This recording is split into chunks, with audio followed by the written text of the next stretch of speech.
तो वो ये बता रहा है ये रेवतक जो थे ये ब्रह्मा जी के पास ज्यादा रहते थे और ये रेवती का जन्म हुआ था सतयुग में।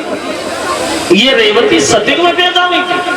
तो इसमें शंका वाली बात ये है कि रेवती पैदा हुई थी सतयुग में और बलराम आए थे एक द्वापर में। इसमें 1-2 वर्ष नहीं 1-2 साल नहीं बल्कि हजारों लाखों वर्षों का अंतर है। ये रेवती विद्वान बता रहा है कि जो रेवती सतयुग में पैदा हुई थी और सतयुग में जवान हो गई थी। सतयुग बीत गया, त्रेता निकल गया, द्वापर आ गया, लेकिन रेवती का विवाह नहीं हुआ। देखो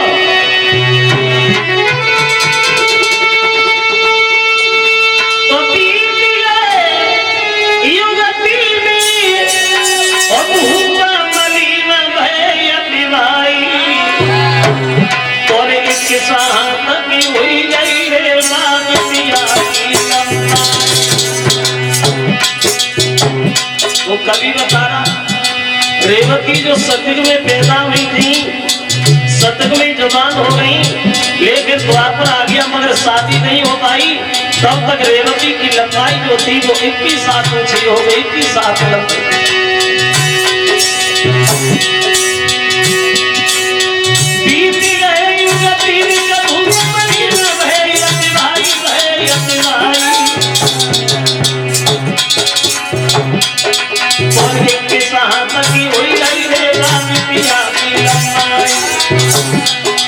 लेकिन पर वही नाई शादी है भाई जीवन की बर्बादी है।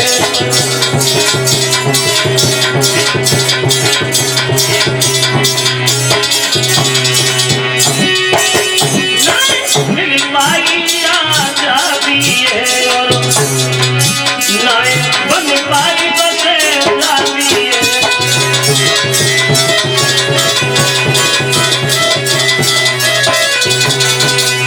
विद्वान बता रहा है कि रेवती जो सतयुग में पैदा हुई थी वो सतयुग में जवान हो गई, लेकिन द्वापर आ गया मगर रेवती की शादी नहीं हुई। तब तक रेवती की लंबाई 21 हाथ ऊंची हो गई, 21 हाथ लंबी रेवती। तो एक दिन रेवतक को ध्यान आया, ब्रह्मा जी से बोले महाराज हमसे तो बड़ा भूल बनेगी। कैसी? बोले हम तो तुम्हारे पास बने रहे, लेकिन भूल ये बनी कि हमारे घर में एक बेटी ने जन्म लिया था सतयुग में, लेकिन द्वापर आ गया, शादी नहीं कर पाए। कोई ऐसा लड़का बता जिससे हम शादी करें। तो ब्रह्मा जी हंसने लगे, बुद्धि खराब होगी नहीं होता। अरे लड़का पूछ रहे हो, इतनी उम्र का तो कोई बूढ़ा भी नहीं मिलेगा। बोले सोचो। तो बोले काम करो, कन्हैया का अवतार हो गया है, उनके बड़े भैया बलराम है, उनसे शादी पक्की करा दो। तो नाई और ब्राह्मण को बुला करके द्वारका में भिजवाया और रेवती का टीका कन्हैया के बड़े भैया बलराम से चढ़ा दिया गया। बलराम से शादी पक्की हो गई। अब शादी तो पक्की हो गई रेवती की, लेकिन द्वारका वालों को ये पता नहीं है कि रेवती 21 हाथ लंबी है। देखी तो किसी ने थी नहीं। अब द्वारका से बारात सज धज के जब अरुणत नगरी में पहुंची, और जब अरुणत नगरी में बारात पहुंची है तो जयमाला लेकर के रेवती दरबार में आई, जो 21 हाथ लंबी थी रेवती।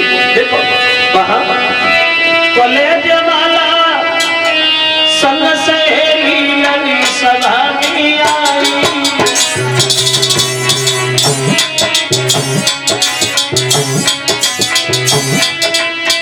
दूरी दूर से गिरधारी ने देखी जब लंबाई,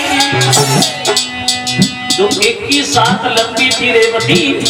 कन्हैया ने रेवती की तरफ देखा, फिर भैया बलराम की तरफ देखा, तो कन्हैया मन में सोचने लगे जे भाभी या भाभी है?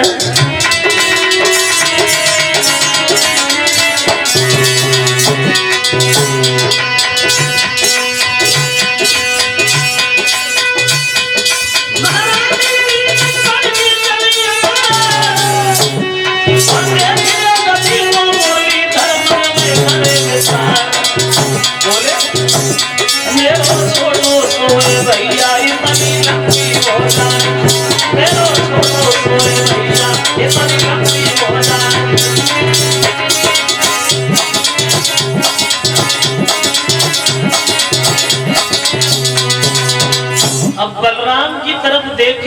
रेवती की तरफ निहार के कन्हैया सवाल पे सवाल मन में करने लगे, शादी तो होगी या बारात तो वापस नहीं जाएगी, लेकिन अब मुसीबत इस बात की जब शादी होगी तो जे तो कब रथ नहीं ना बनेगी, हमें लेकर में जाए।